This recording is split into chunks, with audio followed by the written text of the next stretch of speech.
வணக்கம் ஃப்ரெண்ட்ஸ். நம்ம சிம்ப்ளிகேஷன் சம் பார்த்துட்ருக்கோம். ஸோ இது வந்து 4வது சம்மு. ஸோ என்ன சொல்லியிருக்காங்கன்னு பார்க்கலாம் வாங்க. ஸோ இது எல்லாமே வந்து பார்த்திங்கன்னா கவர்மெண்ட் மெட்டீரியலில் ஆப்டிடியூட்னு சொல்லிட்டு ஒரு பிடிஎஃப் மாதிரி கொடுத்துருப்பாங்க. ஸோ அதோட பேஸில் நான் எடுத்துகிட்ருக்கேன். ஸோ இப்போ வாங்க சம் பார்க்கலாம்.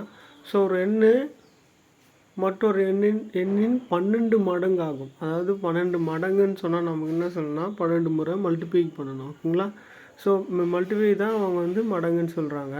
ஸோ அவற்றின் வித்தியாசம் வந்து 143ன்னு சொல்லிட்டு சொல்கிறாங்க, ஓகேங்களா? ஸோ அப்போது அந்த எண்கள் என்ன அப்படின்னு சொல்லிட்டு கண்டுபிடிக்க சொல்கிறாங்க. ஸோ வந்து ஒரு எக்ஸ்ன்னு எடுத்துக்கலாமா, ஓகேவா?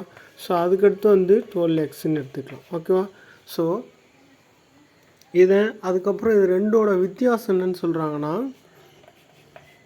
143, ஓகேவா? வித்தியாசம் என்ன சொன்னால் டிஃப்ரெண்ட்டு தான் சொல்கிறாங்க, ஓகேங்களா? ஸோ அப்போது 12x - x = 143, ஓகேவா? ஸோ இதை நம்ம சால்வ் பண்ணால் நமக்கு சம்மு சால்வ் ஆகிடும். ஸோ 12xல் ஒரு எக்ஸ் போனால் 11x வருமா, = 143. ஸோ அதுக்கடுத்து 143 / 11 இங்கே எக்ஸ் வருமா, ஓகேவா? ஸோ இதை அடித்தா நமக்கு என்ன கிடைக்கும், 13 கிடைக்குமா? ஸோ அப்போ எக்ஸோட வேல்யூ 13.